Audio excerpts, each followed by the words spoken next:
হাফেজ মাওলানা মুফতি ইমরান মাহমুদ, আরিফ ভাই ছোট্ট ছেলে আব্দুল্লাহ মাহমুদ আপনাদেরকে একটু আজান শোনাবেন।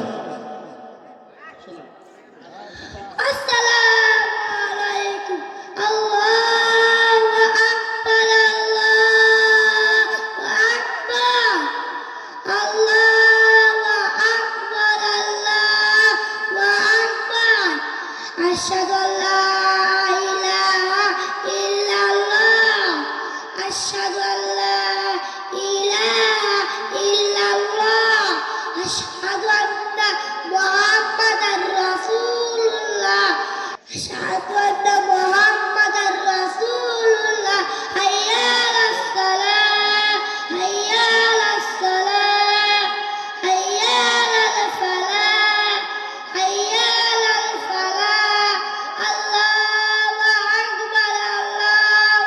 أكبر لا إله إلا الله মাশাআল্লাহ।